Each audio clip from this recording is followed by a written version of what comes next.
Assalamualaikum rekan-rekan, balik lagi kita di channel Dani Danila, channel edukasi hukum.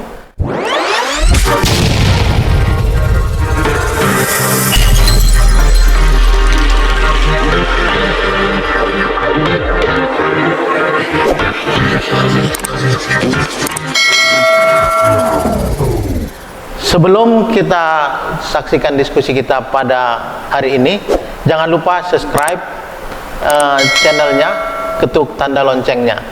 Hari ini kita akan diskusi mengenai hukum acara perdata bersama dengan Abang Ibrahim Nainggolan SHMH, salah satu pengacara yang kondang di Kota Medan.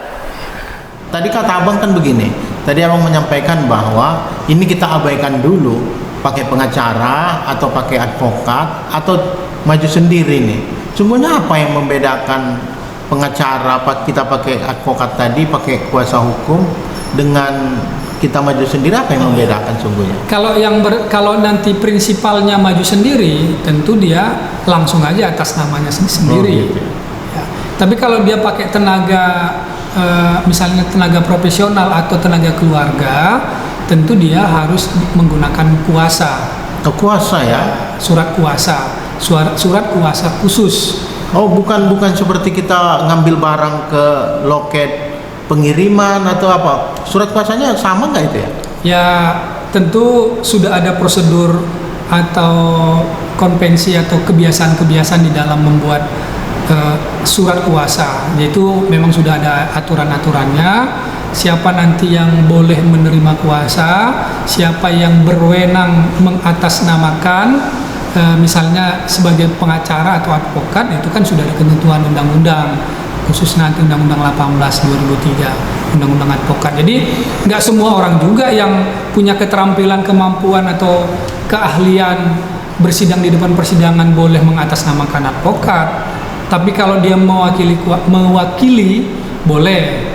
Jadi tidak harus advokat juga mewakili. Yang nggak boleh itu dia mengaku-ngaku advokat. Gitu ya. Jadi yang terpenting adalah ada surat kuasa khusus mewakili prinsipal atau penggugat untuk mengajukan gugatan atau sebagai tergugat di depan persidangan. Oh, bukan hanya mengajukan gugatan boleh pakai kuasa ya? Ya, yang menghadapi gugatan juga boleh pakai kuasa ya? Tergugat juga boleh mengajukan. Karena ini kan berkaitan dengan kemampuan seseorang untuk menghadapi proses hukum di depan persidangan. Nah, tentu bagi masyarakat yang cerdas dan terdidik, mempertahankan hak di depan persidangan dengan menggunakan jasa advokat atau tenaga profesional yang memiliki keahlian di bidangnya, itu kan jauh lebih berarti dibandingkan kalau dia maju sendiri. Tentu bisa saja hal-hal teknis yang harusnya dia mudah bisa menjadi rumit, atau sesuatu yang sebenarnya dia bisa tutup menjadi dia buka sendiri. Ini kan kadang-kadang begini nih Bang Ibrahim, rekan-rekan yang menyaksikan channel ini kan sering bertanya juga, aku malas ini ke pengadilan ini gitu ya, udahlah selesailah aku serahkan aja sama pengacara. Mestinya bisa itu, atau masih terlibat juga orang yang mengkuasakan ini, atau dia harus terlibat juga ini ke pengadilan? Ya. Secara umum kan boleh dibuat secara spesifik fungsi dari penerima kuasa ini, atau kalaupun menggunakan advokat, apa fungsinya? Apakah fungsinya hanya sebatas, misalnya ini kan tergantung surat kuasa khususnya. Ya. Kalau khususnya dia hanya untuk menerima jawaban, mungkin dia nggak bisa yang lain. Ya. Tapi kalau di situ diuraikan untuk menyelesaikan sebuah persoalan atas gugatan perkara tertentu sampai dengan putusan, ya dia punya kewenangan di situ.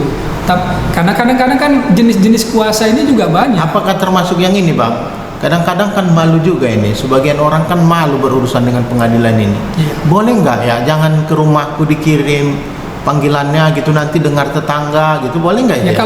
Kalau misalnya penggugat, ya kan, kalau Iya. ada penggugat, dia mengajukan gugatan menggunakan kuasa. Iya. Ya nanti seluruh proses-proses administrasi dari pengadilan itu ke kantor kuasanya, tidak lagi langsung kepada alamat si prinsipal. Tapi kalau misalnya tergugat ya karena belum diketahui dia memiliki kuasa atau tidak punya kuasa, ya pertama sekali panggilan itu pasti dijatuhkan, disampaikan ke alamat si ke alamat tergugat dia, prinsipal. Nah, itu berbeda. Memang itu hal-hal yang sangat teknis, dia boleh atau tidak diajukan di sana. Tapi dalam prinsipnya ya seperti itu.